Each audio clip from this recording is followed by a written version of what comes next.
اللهم صل على محمد وعلى آل محمد كما صليت على إبراهيم وعلى آل إبراهيم إنك حميد مجيد. اللهم بارك على محمد وعلى آل محمد كما باركت على إبراهيم وعلى آل إبراهيم إنك حميد مجيد. سب ٹاپک نمبر 10 اور وہ ہے عیدین کی نماز اور عید سے متعلق جو فقہی احکام و مسائل ہیں ان سے ریلیٹڈ. بھائیو، عربی زبان میں عید کہتے ہیں اس دن کو جو بار بار لوٹ کر آئے، یعنی سال کے بعد عید پھر لوٹ کر آتی ہے، پھر اگلے سال پھر لوٹ کر آتی ہے، اس کو کہتے ہیں عید. اللہ تعالیٰ نے مسلمانوں کو سال میں دو بڑی خوشیاں عید کی شکل میں عطا فرمائی ہیں. نمبر 1 عید الفطر، جسے ہم چھوٹی عید یا میٹھی عید بھی کہتے ہیں، اور نمبر 2 عید الاضحیٰ، یا اردو میں ہم کہیں گے عید الاضحیٰ. دعاد ہے وہ، جسے ہم بڑی عید یا نمکین عید، گوشت والی قربانی والی عید بھی کہتے ہیں.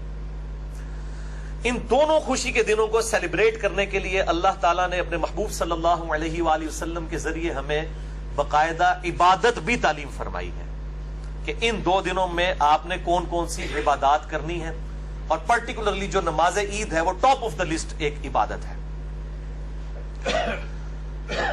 یہ عید الفطر جو ہے چھوٹی عید، یہ 1 شوال کو ہوتی ہے، رمضان مبارک کے فوراً بعد، اور بڑی عید جو ہے وہ 10 ذوالحجہ کو ہوتی ہے، جسے ہم قربانی والی عید بھی کہتے ہیں، عید الاضحیٰ. باقی کچھ عیدیں ہیں جو اصطلاحاً پبلک میں مشہور ہو چکی ہیں، وہ لغت کے اعتبار سے ضرور عیدیں ہیں. اصطلاحاً مسلمانوں کی عیدیں 2 ہی ہیں، عید الفطر اور عید الاضحیٰ. لیکن جو لغت کے اعتبار سے عید ہے، جس کو پروٹوکول میں عید کہا گیا، وہ جمعے کا دن بھی عید ہے. بخاری مسلم میں کئی حدیث موجود ہیں. وہ 52 عیدیں وہ بھی بن جاتی ہیں، 52 جمعے سال کے اندر آتے ہیں. اسی طریقے سے بعض لوگ ربیع الاول کی جو 12 تاریخ ہے اس کو عید میلاد النبی لغت کے اعتبار سے کہتے ہیں. اگر وہ کسی دوسرے مسلمان کی تکفیر نہ کریں، اس پہ گستاخ رسول کا فتویٰ نہ لگائیں، اور یہ شعر نہ پڑھیں کہ نثار تیری چہل پہل پر ہزاروں عیدیں اے ربیع الاول، سوائے ابلیس کے جہاں میں سبھی تو خوشیاں منا رہے ہیں. ویسے وہ کہتے ہیں جناب کہ ہم جو عید میلاد النبی کو نہیں مناتا، ہم اس پہ کوئی فتویٰ نہیں لگاتے، ہم تو اسے مستحب سمجھتے ہیں. بھئی یہ مفتی احمد یار خان نعیمی صاحب جو روحانی ابا جی ہیں تمام بریلویوں کے، اور احمد بریلوی صاحب کے یہ روحانی پوتا جی ہیں، کیونکہ احمد بریلوی صاحب کے شاگرد تھے مفتی نعیم الدین مراد آبادی، ان کے شاگرد ہیں مفتی احمد یار خان نعیمی. یہ نعیمی وہ نعیم الدین مراد آبادی کی وجہ سے لکھتے ہیں.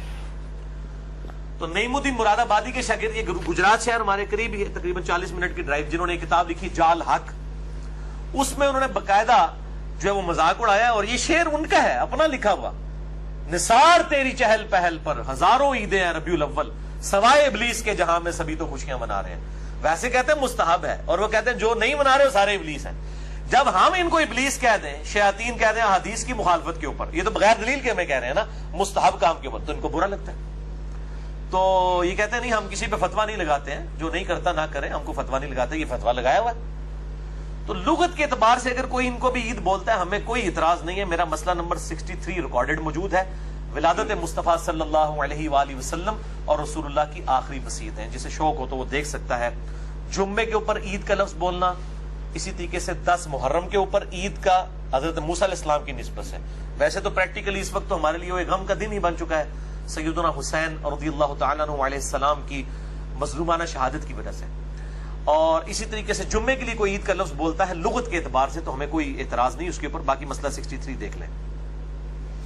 اسی طریقے سے عید الاضحیٰ جو بڑی عید، قربانی کی عید اور قربانی سے ریلیٹڈ احکام و مسائل کے اوپر میں آلریڈی لیکچر ریکارڈ کروا چکا ہوں، مسئلہ نمبر 52 اہل سنت پاک.com پر، جس میں قرآن حکیم کی آیات سے اور درجنوں صحیح الاسناد احادیث کی روشنی میں نے جو قربانی کی اہمیت، اس کا فلسفہ اور 17 صحیح فقہی احکام و مسائل میں نے بیان کیے تھے.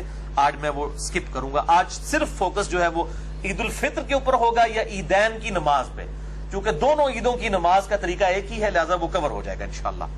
اس کانٹیکسٹ میں انشاءاللہ میں کل 17 صحیح الاسناد احادیث ڈسکس کروں گا، اور یہ 17 کا عدد میں نے لیا ہے کہ اہل سنت اور اہل تشیع بلکہ پوری امت کا اجماع ہے کہ فرض نماز کی رکعتوں کی تعداد دن رات میں 17 ہے. فجر کے 2 فرض، ظہر کے 4، عصر کے 4، مغرب کے 3 اور عشاء کے 4. یہ 17 صحیح الاسناد احادیث کے نمبرز انشاءاللہ میں انٹرنیشنل نمبر کے مطابق احادیث کی کتابوں سے بتاؤں گا، اور ساتھ ساتھ میں انشاءاللہ اپنا بے لاگ تجزیہ بھی کروں گا احادیث کے اوپر انشاءاللہ. تو ان کے نمبرز انشاءاللہ میں یہ مشکات المصابیح جس کو میں نے ڈکلیئر کیا ہے، مشکات از دا انسائکلوپیڈیا آف حدیث، اہل سنت کی مین سٹریم کی 13 کتابوں کا یہ مجموعہ ہے. بخاری، مسلم، ابو داؤد، ترمذی، نسائی، ابن ماجہ، الموطا امام مالک، مسند احمد، المستدرک للحاکم، سنن الکبری البیہقی اور باقی کتابوں سے یہ اہل سنت کی احادیث کی کتابوں کے نوٹس ہیں.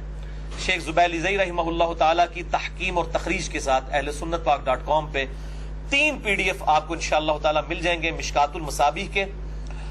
جسے شوق ہو تو وہ ڈاؤن لوڈ کر سکتا ہے. 18 MB کی 3 فائلیں. اور اسی کے اوپر میں نے پورا لیکچر بھی دیا ہے، مسئلہ نمبر 111B 111B مشکات المصابیح کا مکمل تعارف.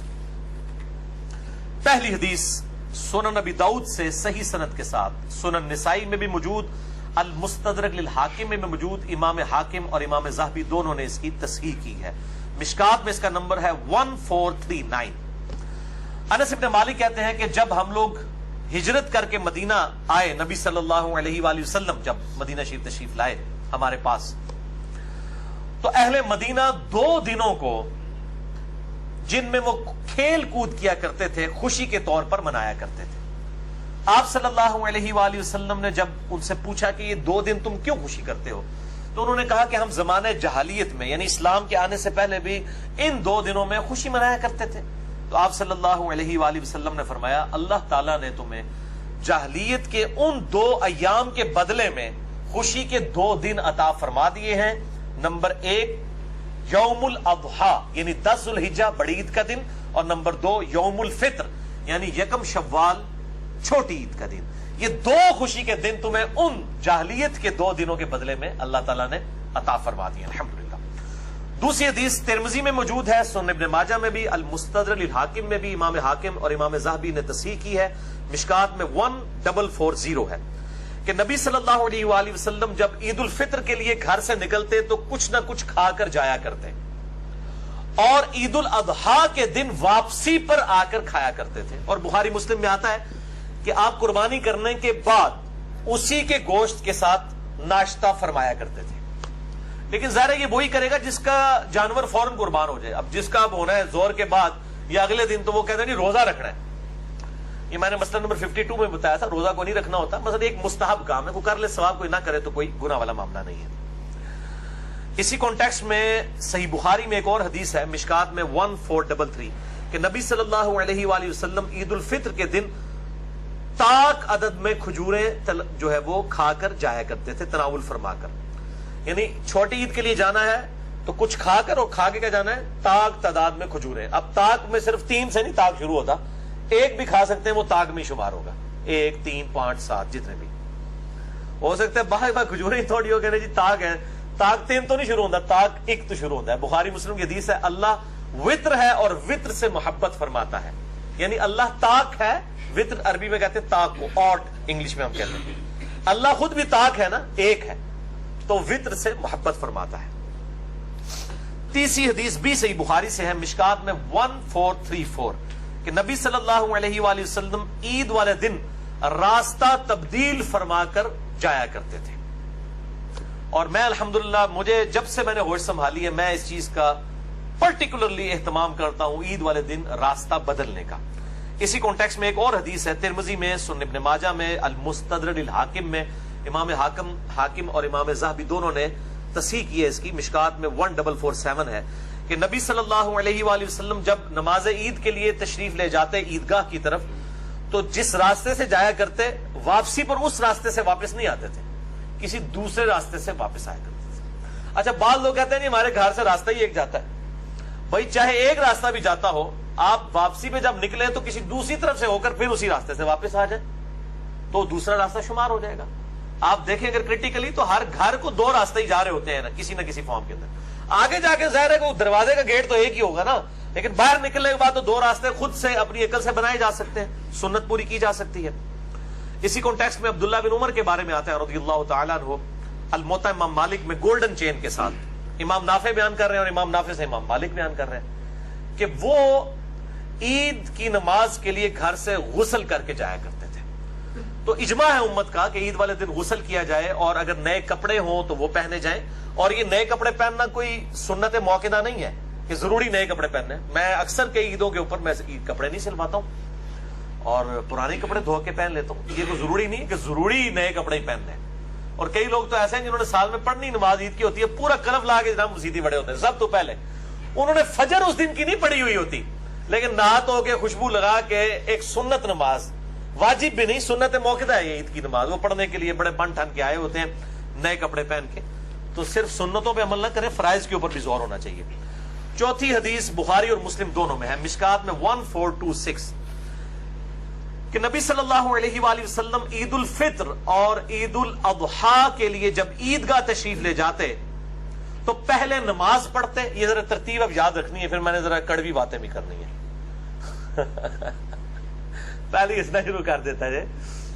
پہلے نماز پڑھتے, پھر لوگوں کو واعظ و نصیحت کرتے, پھر لوگ اپنی صفوں میں بیٹھے رہتے تو آپ صلی اللہ علیہ وسلم ان کے لیے احکامات جاری فرماتے, اور کوئی لشکر روانہ کرنا ہوتا تو اس لشکر کو روانہ کرتے, یا کسی کو کوئی حکم دینا ہوتا تو حکم ارشاد فرماتے, پھر آپ صلی اللہ علیہ وآلہ وسلم گھر تشریف لے آتے. یعنی پوری حدیث کا لب لباب یہ ہے کہ آپ صلی اللہ علیہ وآلہ وسلم جمعے کی روٹین سے ہٹ کے عید والے دن سب سے پہلا کام نماز پڑھانے کا کرتے. بخاری مسلم میں آتا ہے کہ اس دن ممبر بھی نہیں ہوتا تھا آپ صلی اللہ علیہ وسلم کا, سمپل جو ہے وہ عیدگاہ میں جا کے نماز پڑھاتے, سامنے نیزہ رکھ لیا جاتا, گاڑا جاتا سترے کے طور پر, نماز پڑھاتے. نماز پڑھانے کے بعد آپ وہیں پر کھڑے ہو کر بغیر ممبر کے اوپر چڑھے ہوئے وہیں پر کھڑے کھڑے خطبہ ارشاد فرماتے. یعنی خطبہ جو ہے یہ تقریر عید کے دن کی جو ہے یہ نماز کے بعد ہے. جمعے والے دن جو خطبہ ہے وہ نماز سے پہلے ہے. تو یہ جو بدعت ہے نا, عید کی نماز کے بعد جو خطبہ تھا اس کو پہلے شروع کرنا, یہ گل وچ کوئی اور ہے.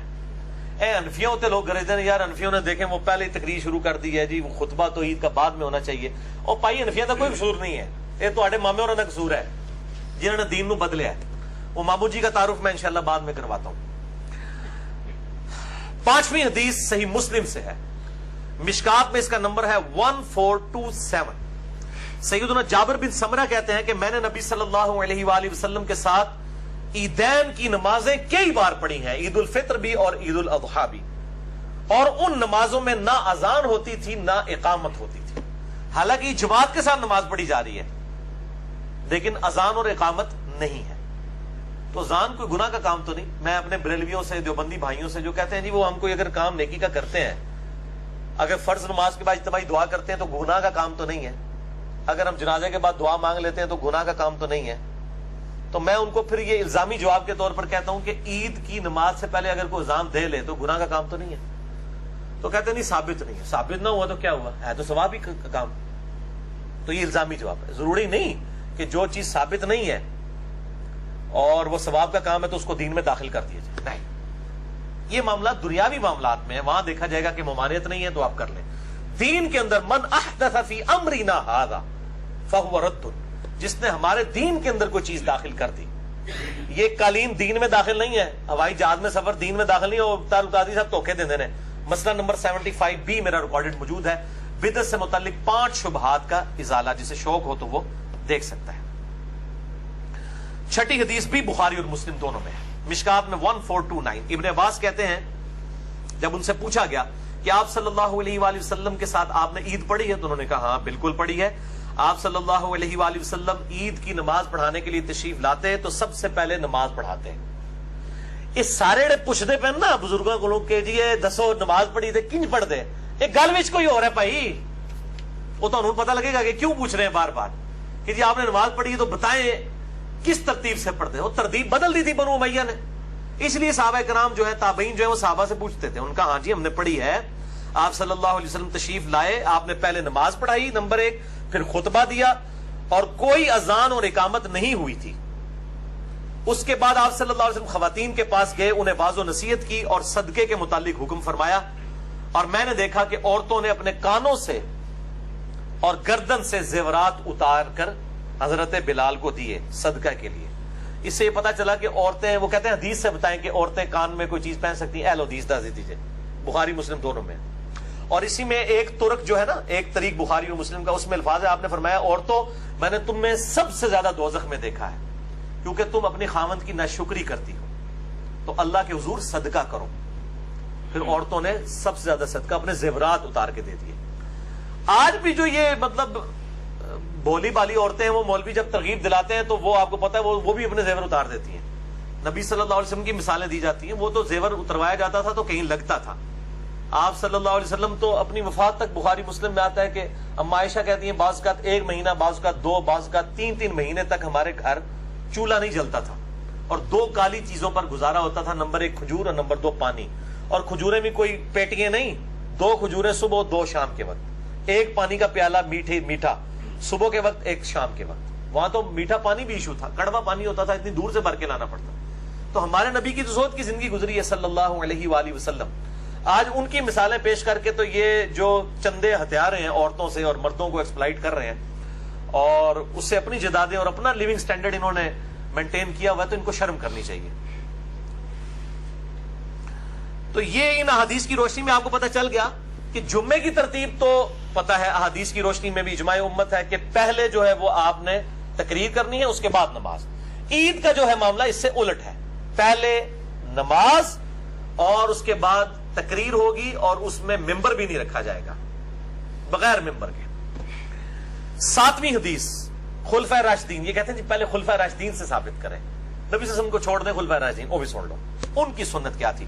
بخاری اور مسلم دونوں میں ہے, مشکات میں 1428. عبداللہ ابن عمر کہتے ہیں کہ میں نے نبی صلی اللہ علیہ وآلہ وسلم, سیدنا ابو بکر اور سیدنا عمر رضی اللہ تعالی عنہما وعلیہم السلام کے ساتھ عیدین کی نمازیں پڑھی ہیں. یہ سب لوگ نماز عید کو خطبے سے پہلے پڑھا کرتے تھے. یہ اتنی تکرار کیوں آ رہی ہے؟ گل وچ کوئی اور ہے, اندر کی بات کوئی اور ہے, بٹوین دا ورڈز کوئی اور چیز ہے. پھر اسی حدیث کا ایک طریق آتا ہے اسی سے ملتا جلتا, بخاری اور مسلم دونوں میں, صحیح بخاری میں 5573, صحیح مسلم میں 5098 اور الموطا امام مالک میں ڈیٹیل کے ساتھ ہے. یہ ابو عبید تابعی کہتے ہیں کہ میں نے سیدنا عمر کے ساتھ عید کی نماز پڑھی, انہوں نے پہلے نماز پڑھائی اور پھر خطبہ دیا اور فرمایا کہ نبی صلی اللہ علیہ وآلہ وسلم نے عید الفطر اور عید الاضحیٰ کے دن روزہ رکھنے سے منع فرمایا اور فرمایا کہ یہ خوشی کے دن ہے. اور پھر سیدنا عمر نے کہا کہ تم اس دن قربانی کا گوشت بھی کھاتے ہو بڑی عید والے دن, اور یکم شوال یعنی چھوٹی عید کو تم روزہ بھی نہیں رکھتے ہو, یہ خوشی کے دن ہے. پھر وہ تابعی کہتے ہیں کہ پھر میں نے سیدنا عثمان کے ساتھ بھی عید کی نماز پڑھی. حضرت عمر کا دور ختم ہو گیا, سیدنا عثمان کا دور آ گیا. تو کہتے ہیں کہ انہوں نے بھی عید کی جو نماز ہے وہ خطبے سے پہلے پڑھائی, اور بائی چانس اس دن جمعے والے دن عید آئی تو سیدنا عثمان نے اپنی تقریر میں کہا کہ جس نے جمعہ پڑھنا ہے اس کی مرضی وہ رک جائے, ادروائز اب جمعہ پڑھنے کی ضرورت نہیں, یعنی اس کی جگہ ظہر پڑھی جائے گی. کیونکہ جمعے کی بھی تقریر ہوتی ہے نا, ایک دن میں 2 تقریر, صحابہ کرام سے مایوب سمجھتے تھے. آپ صلی اللہ علیہ وسلم کے ریفرنس سے بھی آگے حدیث آئے گی کہ ایک دن میں ایک ہی تقریر سنی جا سکتی ہے. تو جمعے والے دن 2 تقریریں نہیں, جس کی ہاں شوق سے کوئی سننا چاہتا ہے ضرور سنیں, باقی آپشن ہے کہ آپ چھوڑ دیں. گاؤں سے جو لوگ آئے ہوتے تھے ان کو کہا جاتا تھا آپ چلے جاؤ وہاں جا کے زور کی نماز پڑھ لو. جس نے ایک تقریر اٹینڈ کر لی, یعنی عید اور جمعہ اکٹھے ہو جائیں تو کوئی گورنمنٹ سے پارے نہیں ہوتے, ٹھیک ہے, اور یہ بارے عوام کے اوپر ہو جاتے ہیں کہ ان کو 2 تقریریں مولویوں کی سننی پڑ جاتی ہیں, حالانکہ پہنچتے اینڈ پہ ہی ہیں, سننی انہوں نے پھر بھی کوئی نہیں ہوتی. تو آپ نہ کریں, آپ جماعت کروا لیں زور کی الگ سے اپنی. جمعہ وہ پڑھنا اس دن فرض نہیں ہوتا جس دن عید والے دن جمعہ آ جائے, دونوں میں سے ایک جو ہے وہ کام کر لیا جائے. اچھا, تو سیدنا عثمان نے کہا کہ جس نے اب عید پڑھ لی اس کی مرضی جمعے کے لیے رکے ورنہ چلا جائے, اور آپ نے نماز کے بعد خطبہ دیا. پھر ابو عبید تابعی کہتے ہیں کہ پھر سیدنا علی کا دور آ گیا, اس اعتبار سے کہ جب سیدنا عثمان کو محصور کر دیا باغیوں نے. اس حدیث میں الفاظ ہیں کہ حضرت عثمان خلیفہ راشد ہی تھے لیکن باغیوں نے ان کو گھر میں محصور کر دیا, تو سیدنا علی ابن ابی طالب نے ہمیں نماز عید پڑھائی. عیدگاہ میں جا کے. ظاہر ہے کہ حضرت عثمان کو تو باہر نہیں نکلنے دے رہے تھے, تو سیدنا علی کی ڈیوٹی لگائی گئی سیدنا عثمان کی طرف سے کہ آپ میرے بہاف کے اوپر عید کی نماز لوگوں کو پڑھائیں. تو سیدنا علی نے بھی عید کی نماز پہلے پڑھائی اور خطبہ اس کے بعد دیا. یہ کیوں اتنی تکرار ہو رہی ہے؟ گل وچ کوئی اور کی گل ہے او ہن سنو تسی. 8ویں حدیث, یہ حدیث بخاری اور مسلم دونوں میں موجود ہے. صحیح بخاری میں اس کا نمبر ہے 956, صحیح مسلم میں 2053, اور شکر ہے یہ مشکات میں بھی موجود ہے. ویسے گل وچ کوئی اور ہے, مشکات میں کم ہی ہوتی ہیں. مشکات میں 1452. یہ دکھا دینی ذرا ان کو, میں نے جو ہے یہ آج قیام اللیل کرنے سے پہلے اس کو نشان لگا لیا تھا. یہ جناب نمبر دکھا دیں ان کو, یہ پیج بھی ہائی لائٹ کر دیں. مشکات المصابیح میں انٹرنیشنل نمبرنگ کے مطابق 1452 ہے. بخاری مسلم دونوں میں موجود ہے. یہ انڈر لائن بھی میں نے کیے ہیں کچھ الفاظ. میں اس حدیث کو بریف کرتا ہوں, پہلے آپ اس کو دیکھ لیجئے. اسی طریقے سے کیمرے میں بھی آ جائے گا تاکہ بعد میں سمجھانا مجھے آسان ہو جائے گا کہ یہ بدعت کس نے شروع کی کہ اس نے جمعے کی نماز کی طرز کے اوپر خطبہ جو ہے وہ تقریر جو ہے وہ نماز سے پہلے شروع کروا دی. وہ اب آپ سن لیے. ابو سعید خدری رضی اللہ تعالیٰ عنہ کہتے ہیں اسی حدیث میں, بخاری مسلم دونوں میں, مشکات 1452, کہ عید الفطر اور عید الاضحیٰ کے لیے جب نبی صلی اللہ علیہ وآلہ وسلم تشریف لے جاتے تو پہلے نماز پڑھتے, پھر کھڑے ہو کر خطبہ دیتے اور لوگوں کو اپنی طرف متوجہ کرتے, اور پھر کوئی لشکر بھیجنا ہوتا تو بھیجتے, پھر صدقے کی ترغیب دلاتے. خواتین سب سے زیادہ صدقہ اور خیرات کیا کرتی تھی, اور پھر آپ صلی اللہ علیہ وآلہ وسلم گھر تشریف لے جاتے, اور یہ معمول ایسے ہی رہا حتیٰ کہ مروان بن حکم کا دور آ گیا. مروان بن حکم اسی مدینہ شریف میں جہاں ابو سعید خدری رہتے تھے, یہ مکے اور مدینے یعنی حجاز کا گورنر بنایا گیا تھا حضرت معاویہ کی طرف سے رضی اللہ تعالیٰ عنہ. وہ کہتے ہیں جب مروان گورنر بنا, ان کا جب زمانہ آ گیا تو ابو سعید خدری کہتے ہیں ظاہر ہے کہ وہ حاکم وقت نہیں, گورنر وقت نہیں نماز پڑھانی ہوتی تھی. وہ کہتے ہیں کہ مروان کی کمر پر ہاتھ رکھ کر میں نماز عید کے لیے آیا. یعنی بوڑھے ہو چکے تھے ابو سعید خدری, اور یہ 74 ہجری میں فوت ہوئے ہیں. حضور کے بعد 63 سال تک زندہ رہے ابو سعید خدری, اور کثرت سے جو 7 صحابہ احادیث روایت کرنے والے ہیں ان میں ابو سعید خدری بھی شامل ہے. کہتے ہیں میں بوڑھا ہو چکا تھا, میں مروان بن حکم کی کمر پر ہاتھ رکھ کر نماز عید کے لیے روانہ ہوا. حتیٰ کہ ہم عیدگاہ پہنچے تو کہتے ہیں میں نے دیکھا کہ کثیر ابن الصلت نے گارے اور اینٹوں کا ممبر تیار کر رکھا ہے. پہلی بدعت, ممبر تیار کیا. اصل میں انہوں نے کتے دے مول نہیں سی کوئی پوچھتا, مولا علی تے گالا نہیں کٹتے سن ممبر ہوتے. تو ان کے پاس یہی ایک موقع آتا تھا, جیسے آپ اعتکاف بیٹھتے ہیں تو آپ ویسے تو علماء کی تقریریں نہیں سنتے, اعتکاف میں آپ علماء کے قابو آئے ہوتے ہیں تو وہ آپ کو فجر کے بعد بھی درس, زور کے بعد بھی درس, عصر کے بعد بھی درس, تو وہ آپ کو عجیب مصیبت میں ڈال دیتے ہیں. پھر رات کو قیام میں کوئی اور کھڑا ہو نہ ہو, لیکن اعتکاف والوں سے سارے ایکسپیکٹ کر رہے ہوتے ہیں کہ انہوں نے رات کھلونا چاہیے, یہ تو یعنی لوہے دے بڑے ہوئے ہیں, دیہڑی درس دے رہے رات انہوں نے قیام کھلا دے رہے. اس طریقے سے ان کو تو کوئی پوچھتا ہی نہیں تھا, تو انہوں نے اسپیشل ان کے لیے تو بڑا ایک عید کا دن اس اعتبار سے ہوتا ہے, چلو ان لوگ زبردستی ساری گالتے سنیں گے. لیکن مسئلہ کیا تھا کہ عید کی جو تقریر ہے وہ نماز کے بعد ہوتی ہے. لوگ نماز پڑھ کے کھسک جاتے تھے, جس طرح ابھی بھی لوگ چلے جاتے ہیں. ظاہر ہے کہ وہ تقریر سننا کو واجب تو نہیں ہے نا, اور یہ تقریروں کے اندر کہتے تھے علی پر لعنت, علی سے محبت کرنے والوں پہ لعنت, ابن زبیر پہ لعنت, ابن زبیر سے محبت کرنے والوں پر لعنت, نعوذ باللہ من ذالک. یہ بنو امیہ کے لوگ, ان کی تقریر کسی موئے سننی سی کسی نے, تو انہوں نے کیا پائی یہ کام کر رہے ہیں کہ تقریر انہیں بعد ہی نہیں سننی, اسی پہلے ہی کر لینا ہے تقریر. تو انہوں نے یہ سنت ہی بدل دی کہ عید کی نماز کے بعد والی تقریر کو پہلے لے آئی. جو میں اتنی حدیثیں بخاری مسلم سے پہلے بتا رہا ہوں کہ صحابہ ترتیب بتا رہے ہیں, پہلے تقریر ہوتی تھی اور جو ہے وہ بعد میں نماز ہوتی تھی, اور پہلے نماز ہوتی تھی اور بعد میں تقریر کیوں یہ شروع ہو گئی, وہ کیا یہ اصل مسئلہ ہے. یہ حدیث بخاری مسلم کی آگے چلتی ہے. مروان کی کمر پر ہاتھ رکھ کر میں عیدگاہ پہنچا تو میرے سے پہلے ہی کثیر ابن سلط نے گارے اور اینٹوں کا ممبر تیار کر رکھا تھا. مروان مجھے اپنا ہاتھ کھینچ کر ممبر کی طرف لے کے جا رہا تھا. ابو سعید خدری کو, یہ بوڑھے ہو چکے تھے, یہ بیچارے سہارے سے آئے مروان کے, اور مروان بھی بزرگوں کو ساتھ لے کے آیا کہ لوگ کہیں کہ جناب یعنی کہ یہ بھی ساڑھے نال لیں. لیکن آج بھی وہ لوگ بزرگ لوگوں کو مہمان خصوصی بنا دیتے ہیں نا, تاکہ ان کی جو چیزیں پیچھے چھپ جائیں. اسی لیے تو حضرت حسین کے اوپر تلوار رکھی جا رہی تھی کہ آپ بیعت کریں، کہ مطلب حسین نے بیعت کر لی، باقی کوئی نہ بھی کرے خیر ہے، لیکن حسین بھی ڈٹا رہا، انہوں پتا سی کہ میں بیعت کر لی تو آل امیہ اور آل عباس کی بدماش جو ملوکیت ہے یہ دین کا حصہ بن جائے گی۔ سیدنا حسین کا سٹیٹس باقی صحابہ والا ہے ہی نہیں تھا، وہ کمپرومائز کر لیتے بیڑا غرق ہو جاتا، باقی سارے صحابہ کا بیعت کرنا کوئی معنی نہیں رکھتا تھا جب تک سیدنا حسین بیعت نہ کرے آن دا بہاف آف پروفٹ، وہ نبی صلی اللہ علیہ وسلم کی اولاد میں سے تھے، اہل بیت میں سے تھے۔ تو یہاں پہ بھی ابو سعید خدری کہتے ہیں وہ مجھے کھینچ رہا تھا ممبر کی طرف، اب وہ بےچارے بوڑھے ہو چکے ہوئے تھے، وہ بےچارے پہلے ہی سہارے کے ساتھ آئے ہیں اور وہ اب ان کو پکڑ پکڑ کے گھسیٹ رہے ہیں اور کہتے ہیں کہ میں مروان کو جو ہے مسلح کی طرف کھینچ رہا تھا۔ اندازہ کریں، یعنی یہ آل امیہ ورسز صحابہ کرام، ایک کہتے ہیں نہیں یہ صحابہ دے گستاخ ہے، وہ صحابہ دے گستاخ ہے ہی آل امیہ۔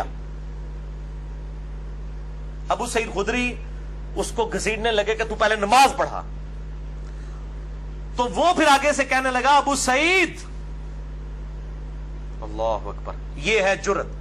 وہ کہتا ہے قد تورک ما تعلم، ابو سعید تجھے پتا ہے کہ وہ اگلی سنتیں جو ہیں یہ ختم ہو چکی ہیں، استغفر اللہ لعنت اللہ علی الکاذبین، جو نبی صلی اللہ علیہ وسلم کے طریقے کو کہ یہ ختم ہو چکا ہے اور وہ اپنی بدعت جاری کرتے ہیں۔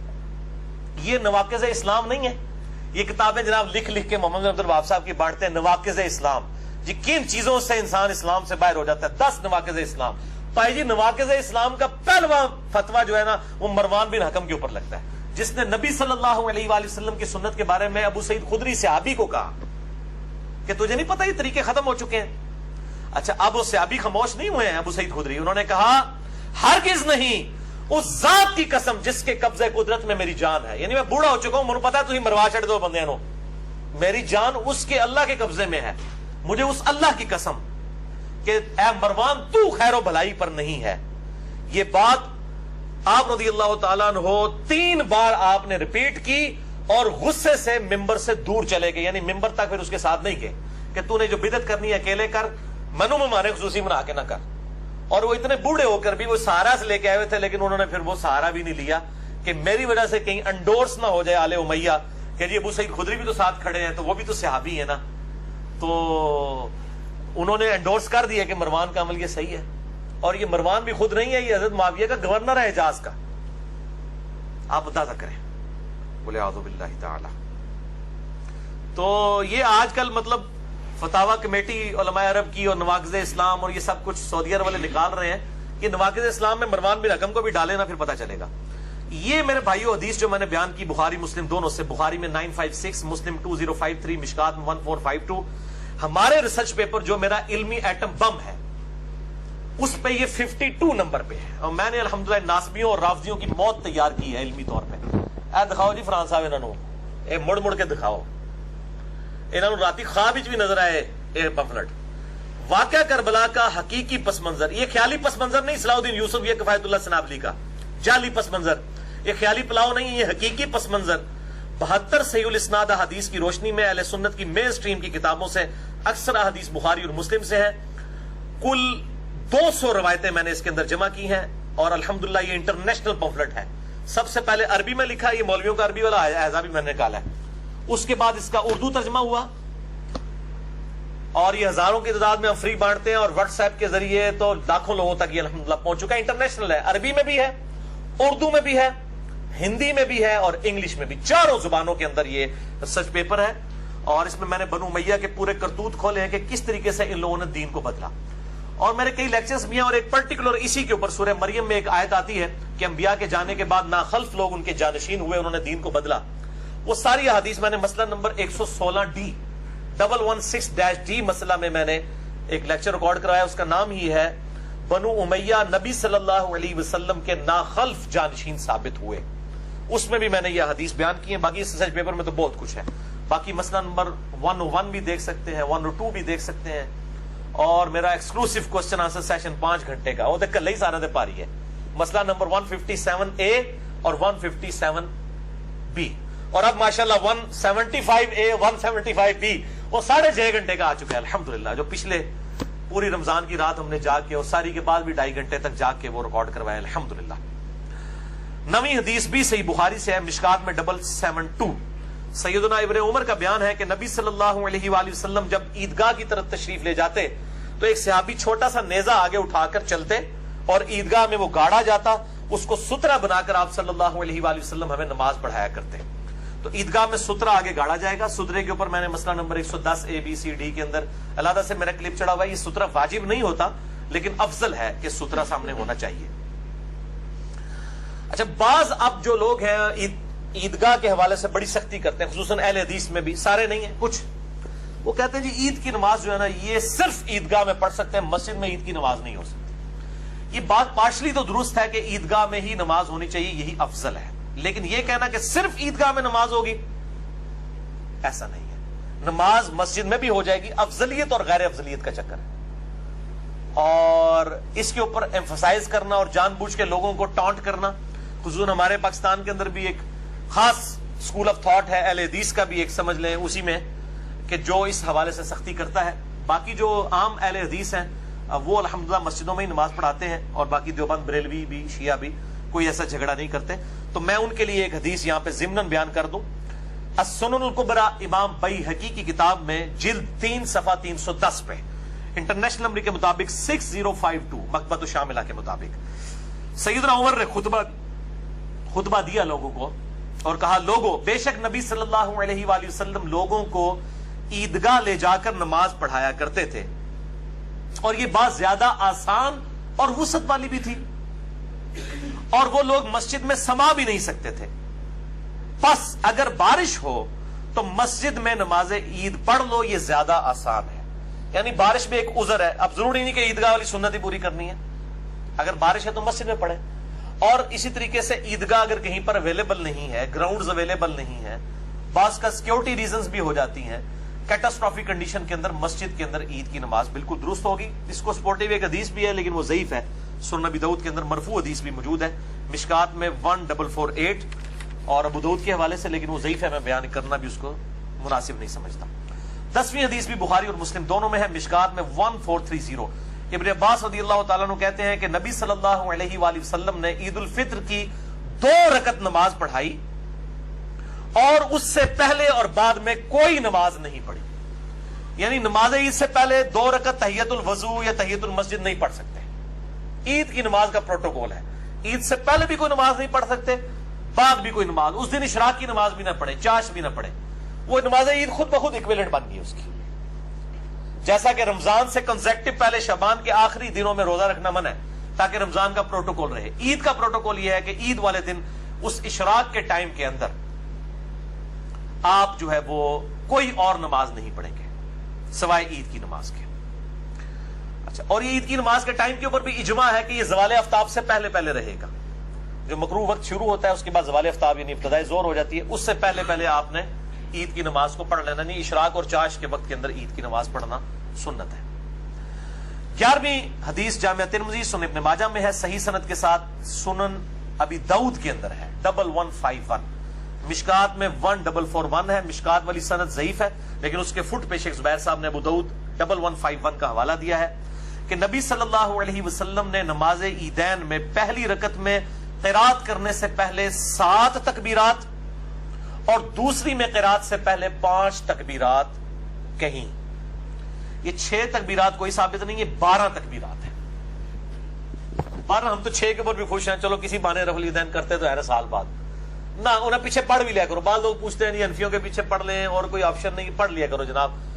اور وہ جو 6 کر رہے ہیں نا، 6 دفعہ چلو رفع الیدین کرتے ہیں، کم از کم وہ خود شرم تو محسوس کریں گے. جو کہتے ہیں جی بت رکھ کے آتے تھے اس لیے رفع الیدین ہوتا تھا، اب ان بے شرموں کو پتا چلے گا عید والے دن تم نے بھی بت رکھے ہوئے ہیں. ٹھیک ہے. اور دوسری طرف سلفی ضد میں آئے ہوئے ہیں، وہ کہتے ہیں جی عید کا جو رفع الیدین ہے یہ نہ بھی کرو خیر ہے. انہوں نے کہا تسی کرتے ہو تو پوچھ لیتے ہیں. ہاں، شیخ البانی کا فتویٰ ہے، وہ کہتے ہیں جی عید اور جنازے کی تکبیرات کے ساتھ رفع الیدین کوئی نہیں. اور یہاں بھی ایک مولانا صاحب عید سے پہلے کہہ رہے تھے آج کوئی نہ بھی کرے خیر ہے، کیوں بلکہ ان کا بس چلے نا یہ عید والا رفع الیدین ختم کرا دیں کہ چونکہ انفی کر رہے ہیں اس لیے ختم کرو. انہوں نے کیوں کیتا ہے؟ ٹھیک ہے نا. تو بھائی عید کا رفع الیدین ہو، نماز وطر کا رفع الیدین ہو، ہم تو سجدہ تلاوت سے پہلے بھی رفع الیدین کے قائل ہیں. میں وہ حدیث بھی بتا دیتا ہوں، سنن نبی داؤد کے اندر موجود ہے، مسند احمد میں بھی موجود ہے، سنن ابی داؤد میں 722. ابن عمر کہتے ہیں کہ نبی صلی اللہ علیہ وآلہ وسلم ہر اس تکبیر کے ساتھ رفع الیدین کرتے تھے جو وہ رکوع سے پہلے کیا کرتے تھے. اور امام بیہقی نے اس سے رزلٹ نکالا ہے اہل سنت کے ائمہ میں سے کہ رکوع سے پہلے جتنی بھی تکبیرات آئیں گی ان میں رفع الیدین ہوگا. کیونکہ ابن عمر کہہ رہے ہیں رکوع سے پہلے جتنی تکبیرات ہوتی تھی, چاہے نماز شروع کرتے وقت تکبیر ہے وہ بھی رکوع سے پہلے ہے. اسی طریقے سے جنازے میں تو رکوع ہوتا ہی نہیں ہے, وہ خود بخود قیام کی حالت میں تکبیرات ہیں. اسی طریقے سے نماز وطر وہ رکوع سے پہلے ہی آپ نے کرنا ہوتا ہے. مسئلہ نمبر 130 میرا دیکھ لیں. رکوع کے بعد تو بدعت ہے اگر کوئی دعائے قنوت پڑھتا ہے رکوع کے بعد قنوت وطر والی, جو قنوت نازلہ ہے وہ سنت ہے. مسئلہ نمبر 130 میں نے بتایا, اس میں بھی آپ رفع الیدین اللہ اکبر کہہ کے دوبارہ ہاتھ باندھ کے دعائے قنوت پڑھیں. اسی طریقے سے سجدہ تلاوت کے بارے میں میرا مسئلہ نمبر 119 میں نے یہ بات بتائی تھی, اور مسئلہ 70B تو رفع الیدین پہ ایکسکلوسیو ہے میرا 2.5 گھنٹے کا, اس میں نے یہ بات بتائی تھی کہ سجدہ تلاوت سے پہلے بھی آپ اللہ اکبر کہہ کے رفع الیدین کریں گے اور پھر آپ ڈائریکٹ سجدے میں جائیں گے تراویح کی نماز میں. تو ہر وہ تکبیر جو رکوع سے پہلے ہوگی وہ رفع الیدین کے ساتھ ہوگی. یہ ابن عمر کا قول ہے. سنن ابی داؤد 722, مسند احمد کے اندر بھی موجود ہے. لہذا الحمدللہ ہم یہ تمام چیزوں پہ رفع الیدین کے قائل ہیں, اور یہ تو ہر رفع الیدین کے اوپر ہر انگلی کے اوپر نیکیاں ملتی ہیں. سنن طبرانی کے اندر موجود ہے ہر انگلی کے اوپر 10 نیکیاں ہیں جو رفع الیدین کرتا ہے. تو ہم بھائی قنوت وطر والا بھی کرتے ہیں, ہم کوئی سلفیوں والی ضد نہیں رکھتے کہ جی وطر میں کوئی نہیں ہے, اور وہاں پہ وہ دیکھیں ضد میں آ گیا وطر والا کوئی نہیں, کیونکہ وہ انفی کر رہے ہیں. انفیوں کو بھی شرم نہیں آتی ہے, وہ جناب وہ کہتے ہیں بت رکھ کے آتے ہیں, تو روزانہ یہ عشاء کی نماز میں بت رکھ کے آئے ہوتے ہیں سارے انفی, اور عید کی نماز میں بت رکھ کے آئے ہوتے ہیں جو 6 زائد تکبیریں کہہ رہے ہوتے ہیں. اچھا, اگر کسی کی تکبیرات رہ جائیں, یعنی وہ پہلی رکعت میں بھول گئے تکبیرات کہنا امام, تو دوسری تکبیرات جو ہے وہ پہلی والی 7 اگلی میں رکعت میں کہہ لیں. اس میں بھی بھول گیا تو اس میں سجدہ صاحب کرنے کی ضرورت نہیں ہے. مین سٹرکچر نماز کی اپنی جگہ موجود ہے. یہ سنت ہے تکبیرات, واجب اور فرض نہیں ہے. تو نماز ہو جائے گی لیکن ثواب میں کمی آئے گی. اسی طریقے سے اگر ایک رکعت گزرنے کے بعد کوئی امام کے ساتھ آ کے ملتا ہے تو اب اس کی پہلی رکعت میں 7 تکبیرات رہ گئی نا, تو سلام پھیرنے کے بعد جو اپنی ایک علیحدہ رکعت پڑے گا تو اس میں وہ قرات سے پہلے وہ 7 تکبیرات پوری کرے. اس طرح جنازے میں بھی لوگ دیکھیں وہ آخری تکبیر میں بھی ملتے ہیں, امام کے ساتھ سلام پھیر دیتے ہیں. اگر آپ امام کے ساتھ دوسری یا تیسری تکبیر میں ملے ہیں تو ایک تکبیر آپ کی رہ گئی تھی, تو امام کے سلام پھیرنے کے بعد آپ اللہ اکبر کہہ کے وہ تکبیر پڑھیں جو آپ کی رہ گئی تھی. یعنی پہلی تکبیر کے بعد آپ نے سورہ فاتحہ پڑھنی ہوتی ہے, آپ دوسری میں شامل ہوئے دروشی والی میں, اور امام نے سلام پھیر دیا. ایک طرف سلام پھیرنا سنت ہے. نماز جنازہ پہ بھی انشاءاللہ میں ان قریب لیکچر ریکارڈ کروا دوں گا. تو امام جب ایک طرف سلام پھیر کے نماز جنازہ ختم کر دے تو آپ کی جو ایک تکبیر رہ گئی تھی وہ آپ بعد میں کہیں, پھر آپ اپنا سلام الگ سے پھیریں. جس طرح عام نمازوں میں رکھتے رہ جاتی ہیں تو آپ کرتے ہیں, اپنی رکھتے پوری کرتے ہیں. عید میں بھی اس طرح کریں گے, جنازے میں بھی. عید کی نماز سنت ہے, موقدہ ہے, واجب نہیں ہے, اور یہ جماعت کے ساتھ یہ اکیلے آپ نہیں پڑھ سکتے. اگر کسی کی رہ گئی تو ٹھیک ہے. بعض امام بخاری نے بھی ایک قول سا نقل کیا, وہ بے سند ہی ہے, کہ جس کی عید کی نماز رہ جائے تو وہ 2 نفل پڑھ لے اس کی جگہ. یہ امت نے اس کو ایکسپٹ نہیں کیا. اجماع امت اسی کے اوپر ہے کہ نماز عید جو ہے وہ جماعت کے ساتھ ہے, اس کا ایکویلنٹ کوئی اور نماز نہیں. رہ گئی تو خیر ہے, جس کی فجر کی رہ گئی ہوئی ہے انہیں عید کی پڑھ کے کیا لینا ہے. اور عید کی نماز اگر کسی نے چھوڑ بھی دی ہے وہ گناہگار نہیں ہوگا, ایک فضیلت سے محروم رہا ہے, کیونکہ وہ فرض و واجب نہیں ہے. اچھا, احناف جو ہیں وہ میں نے بتایا 6 تکبیریں کہتے ہیں, اور سنن ابی داؤد سے میں نے حدیث بیان کی ہے 1151 کہ آپ صلی اللہ علیہ وآلہ وسلم کے رات سے پہلے 7 تکبیرات پہلی رکعت میں کہتے ہیں, اور دوسری رکعت میں 5 تکبیرات کے رات سے پہلے کہتے ہیں. یعنی 2 رکعت عید کی نماز ہوگی, اس کا طریقہ بھی سن لیں. 2 رکعت نماز ہوگی, کوئی اقامت نہیں ہوگی, کوئی اذان نہیں ہوگی, ڈائریکٹ اللہ اکبر کہہ کر آپ اس نماز کو شروع کریں گے. اور پہلی رکعت کے اندر سورۃ الاعلیٰ پڑھنا اور دوسری میں سورۃ الغاشیہ پڑھنا سنت ہے. یہ صحیح مسلم میں موجود ہے, مشکات میں 840, اور صحیح مسلم میں یہ ایک اور حدیث ہے مشکات میں 841. وہ 840 تھی, مشکات میں یہ 841 ہے کہ عید الفطر اور عید الاضحیٰ میں سورہ قاف پارہ نمبر جو 26 میں ہے, اور سورۃ القمر پارہ نمبر 27 میں, یہ بھی آپ صلی اللہ علیہ وآلہ وسلم سے پڑھنا ثابت ہے. اور جمعے میں تو ہمیشہ ہی سورۃ الاعلیٰ اور سورۃ الغاشیہ ہے, اور اس طریقے سے عیدین کی نمازوں میں بھی ایکویلنٹ موجود ہے. تو 2 رکعت نماز ہوگی, اللہ اکبر کہہ کر ہاتھ باندھے جائیں گے, ثنا پڑھی جائے گی, ثنا پڑھنے کے بعد پھر اللہ اکبر کہہ کر تکبیر کہی جائے گی اور ہاتھ دونوں دوبارہ سے باندھ لیے جائیں گے. حنفی چھوڑ دیتے ہیں, اگر کوئی چھوڑ بھی دے خیر ہے, ہمارے نزدیک تو چھوڑنا باندھنا دونوں ہی ثابت ہے. ہم تو مطلقاً بھی چھوڑ کے نماز پڑھنے کے قائل ہیں. تو جو ہاتھ چھوڑ کے نماز پڑھ رہے وہ چھوڑ دیا کرے, جو باندھ کے پڑھ رہے وہ باندھ لیا کرے, دونوں کام کیے جا سکتے ہیں. پھر دوسری تکبیر کے بعد بھی اللہ اکبر, اور اس میں امام کو چاہیے اتنا لمبا اللہ اکبر نہ کہ وہ اتنا لمبا اللہ اکبر کہتے ہیں کہ مقتدی پہلے ہی اللہ اکبر کہہ دیتے ہیں. ان کی نماز اگر پہلی والی تکبیر تھی نا نماز شروع, وہ تو نماز شروع ہی نہیں ہوئی. تو مختصر اللہ اکبر پہلے والا ہونا چاہیے. اللہ اکبر, اللہ اتنا لمبا کہتے ہو پہلے ہی اللہ اکبر کہہ کے ہاتھ مان لیتے. تو پہلا اللہ اکبر تو ضرور چھوٹا کہا کریں تاکہ نماز شروع ہو جائے. بیچ والے آگے پیچھے بھی ہو جائے نماز ہو جائے گی, لیکن پہلے والا اگر امام سے پہلے ہو گیا نماز شروع ہی نہیں ہوگی. تو اللہ اکبر کہہ کے دوسری دفعہ اللہ اکبر کہہ کے ہاتھ باندھے. اس طرح 7 تکبیریں. اس کے بعد امام اعوذ باللہ من الشیطان الرجیم, بسم اللہ الرحمن الرحیم, سورۃ الفاتحہ, اس کے بعد سورہ الاعلی پڑھے گا, اس کے بعد رکوع میں چلا جائے گا, اور پھر اسی طریقے سے نارمل نماز. پھر دوسری رکعت میں جب وہ کھڑا ہوگا تو کھڑا ہو کے سورہ فاتحہ کی قرات نہیں شروع کرے گا, بلکہ پہلے 5 تکبیرات وہ کہے گا. اللہ اکبر کہہ کے ہاتھ باندھے گا, پھر دوسری دفعہ, پھر تیسری دفعہ, چوتھی دفعہ, 5ویں دفعہ, اور پھر بسم اللہ کہہ کے سورۃ الفاتحہ, اور پھر ساتھ سورۃ الغاشیہ پڑھے گا. یا سورہ قاف اور سورۃ القمر بھی پڑھ سکتے ہیں, دونوں صحیح مسلم کے اندر موجود ہیں الحمدللہ. یہ نماز عیدین کا طریقہ ہے, اور عید الفطر اور عید الاضحیٰ دونوں کے لیے یہ طریقہ ہے. اور میں حیران کن بات آپ کو بتاؤں, بخاری مسلم میں حدیث موجود ہے, جب آل امیہ نے حضرت عثمان کے دور کے اندر, یہ آپ کو پتا ہے, تکبیرات کی سنت چھوڑ دی تھی. وہ صرف پہلی تکبیر اونچی کہتے تھے, باقی آہستہ. یہ تو حضرت علی نے دوبارہ سنت جاری کی. بخاری مسلم میں آتا ہے جنگ جمل کے بعد جب بصرہ کلیئر کروایا تو نماز پڑھائی مولا علی نے وہاں پر, تو عمران بن حسین نے تابعی کا ہاتھ پکڑ کے کہا, مجھے علی نے وہ نماز پڑھائی ہے جو نبی صلی اللہ علیہ وآلہ وسلم پڑھایا کرتے تھے. آپ ہر اٹھک بیٹھک پہ اللہ اکبر کہتے تھے, اور رکوع سے اٹھ کر سمیع اللہ لمن حمیدہ ربنا لک الحمد کہتے تھے. یہ حضرت عثمان کے گورنروں نے ختم کر دی تھی یہ سنت, تو یہ زندہ کی حضرت علی نے اپنے دور کے اندر. اور پھر آل امیہ ضد میں جب یہ کام کرتے تھے, بخاری مسلم میں آتے ہیں, حضرت ابو ہریرہ پھر کہتے تھے, اللہ کی قسم آل امیہ کے لوگوں کو, میں تم سے زیادہ نبی صلی اللہ علیہ وآلہ وسلم کی نماز سے واقف ہوں. میں نے وفات تک آپ کے ساتھ نمازیں پڑھی ہیں. آپ صلی اللہ علیہ وسلم اپنی وفات تک نماز کا آغاز اللہ اکبر سے کرتے ہیں, رکوع میں جاتے ہوئے اللہ اکبر کہتے ہیں, رکوع سے اٹھ کر سمیع اللہ لمن حمیدہ, ہر اٹھک بیٹھک پہ اللہ اکبر کہتے تھے, سوائے رکوع سے اٹھتے وقت وہ سمیع اللہ لمن حمیدہ. اور اس میں الفاظ ہیں, وہ اپنی وفات تک اس طرح نماز پڑھتے تھے. یہی حضرت ابو ہریرہ جو وفات تک حضور کو نماز پڑھتے ہوئے دیکھتے رہے, ان سے صحیح سند کے ساتھ, اور سند بھی گولڈن چین ہے.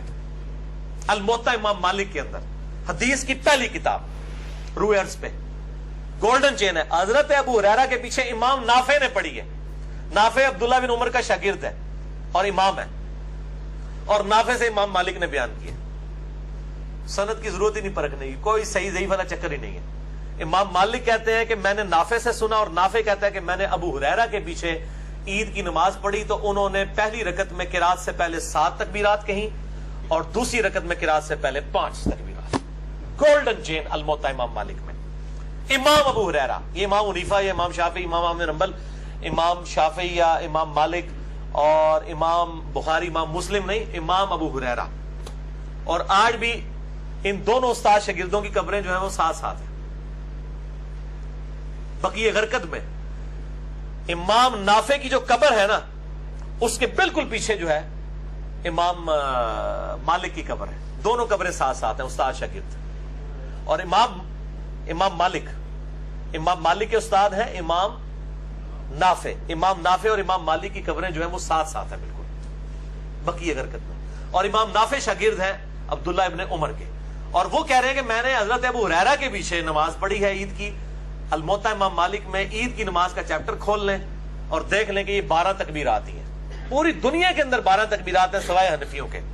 تو میں کہتا ہوں چلو یہ 6 بھی ہیں, ان کے ساتھ پڑھیں تو آپ 6 کے ساتھ بھی شکر کریں. انہوں نے رفع الدین تو کسی بہانے کیتا ہے یار, ضد چھڑی اپنی, تھوڑا انہوں نے بھی رحم کھاؤ تو پڑھ لیا کریں, کیونکہ سنت ہی ہے, ظاہر ہے کہ فرائض نہیں ہے. بیسک سٹرکچر جو ہے نماز کی وہی ہے. 12ویں حدیث وہ حدیث ہے جو میں کہہ رہا تھا خاص صورتحال کہ جمعہ اور عید ایک دن آ جائے.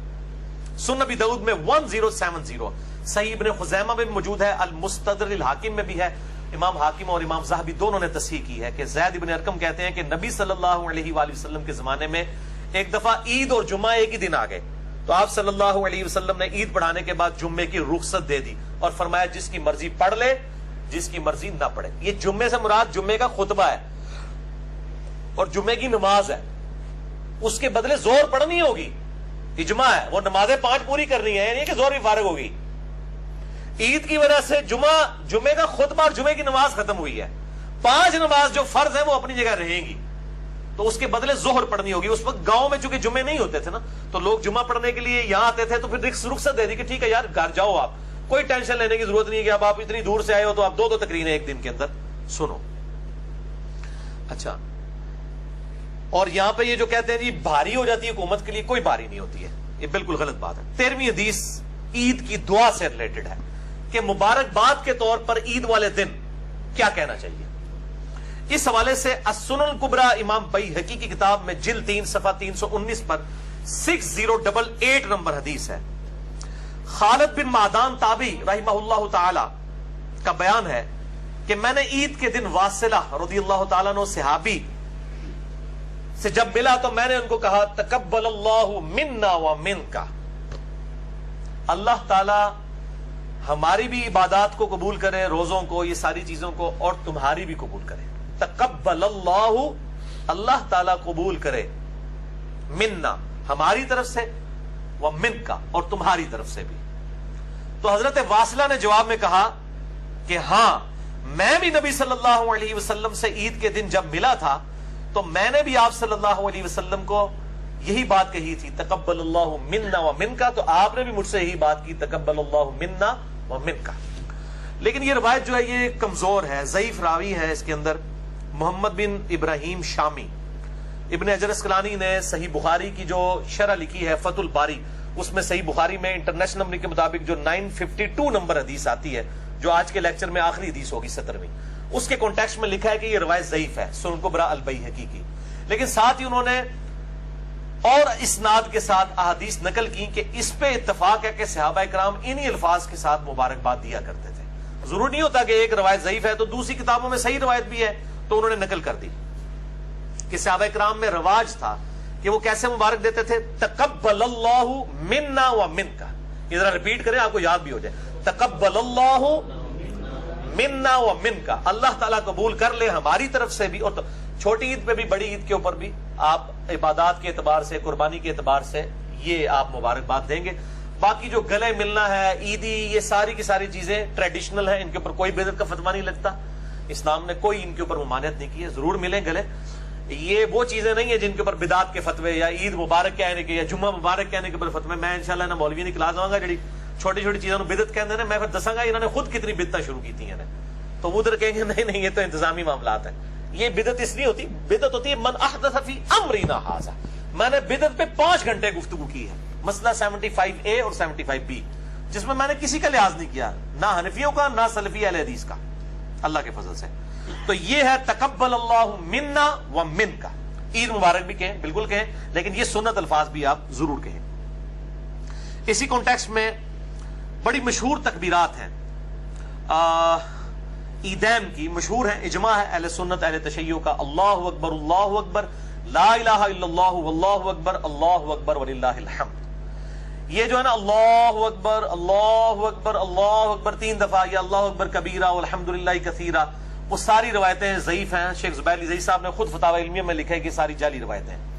جو صحیح سند کے ساتھ ہے وہ یہی ہے، جو ہمارے حنفی بھائی بھی پڑھتے ہیں، اہل تشیع بھی پڑھتے ہیں اور سلفی بھی پڑھتے ہیں۔ ابراہیم نخعی تابعی سے المصنف ابن ابی شیبہ میں انٹرنیشنل نمبر کے مطابق 5650 نمبر اثر ہے کہ وہ ایام عید میں، عیدین میں یہ تکبیرات پڑھتے تھے، اور اس میں بڑی عید کے موقع پہ بلند آواز سے، چھوٹی عید کے موقع پہ آہستہ آواز سے، بلند آواز سے بھی پڑھ سکتے ہیں، کوئی فرق نہیں ہے۔ اللہ اکبر لا الہ الا اللہ واللہ اکبر، اللہ اکبر وللہ الحمد، اللہ کی تکبیر بھی ہے اور اللہ کی تحمید اور حمد بھی ہے، اور قرآن میں اس کا حکم بھی ہے، سورۃ البقرہ 185، وَلِتُكْمِلُوا الْعِدَّةَ وَلِتُكَبِّرُوا اللَّهَ عَلَى مَا هَدَاكُمْ وَلَعَلَّكُمْ تَشْكُرُونَ، تاکہ جب تم روزوں کی گنتی مکمل کرو تو تم اللہ کی تکبیر بلند کرو اس بات پر کہ اس نے تمہیں ہدایت دی، اور اس کا تم شکر بھی ادا کرو۔ تو اس میں تکبیر بھی ہے اور شکر بھی ہے، اللہ اکبر لا الہ الا اللہ واللہ اکبر، اللہ اکبر وللہ الحمد، حمد بھی آ گئی،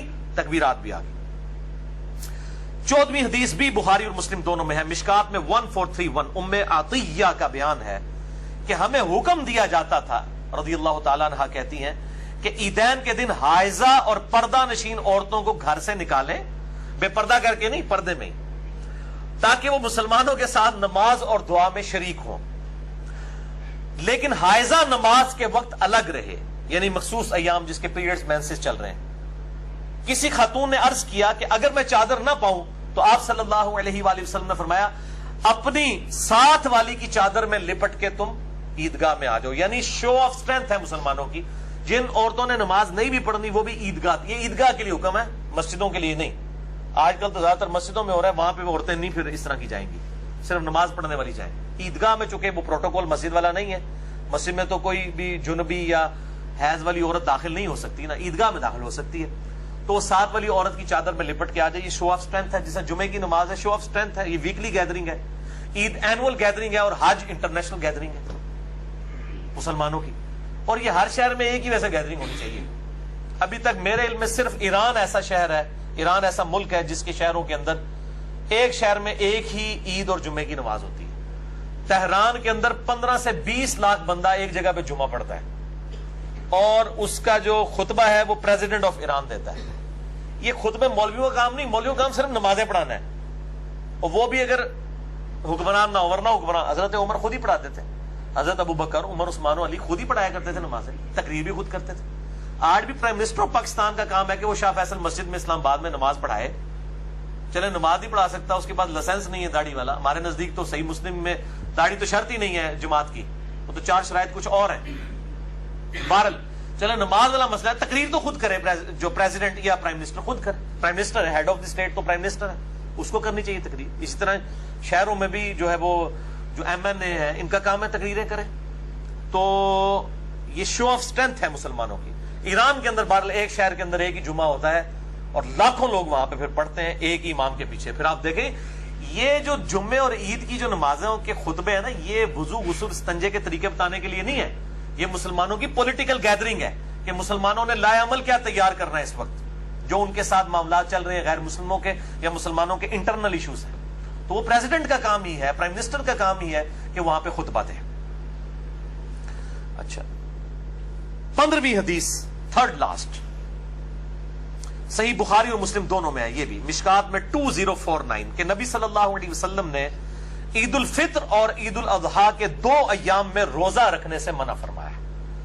یکم شوال کو بھی روزہ نہیں رکھ سکتے، 10 ذوالحجہ کو بھی روزہ نہیں رکھ سکتے، اور یہ اس لیے کہ یہ خوشی کے دن ہیں۔ اسی کانٹیکسٹ میں سیکنڈ لاسٹ حدیث ہے صحیح مسلم سے، 16ویں حدیث مشکات میں 2050 کہ نبی صلی اللہ علیہ وسلم نے ایام تشریق یعنی 11، 12 اور 13 ذوالحجہ، ایک تو 10 ذوالحجہ ہے، اس کے بعد مزید 3 دن، یہ 4 دن ٹوٹل بن گئے، فرمایا یہ کھانے پینے اور اللہ کا ذکر کرنے کے دن ہے، اور وہ ذکر ہم ظاہر ہے وہی کرتے ہیں، اللہ اکبر لا الہ الا اللہ واللہ اکبر وللہ الحمد۔ تو کل 5 دن ہے پورے سال میں جن میں روزہ رکھنا حرام ہے۔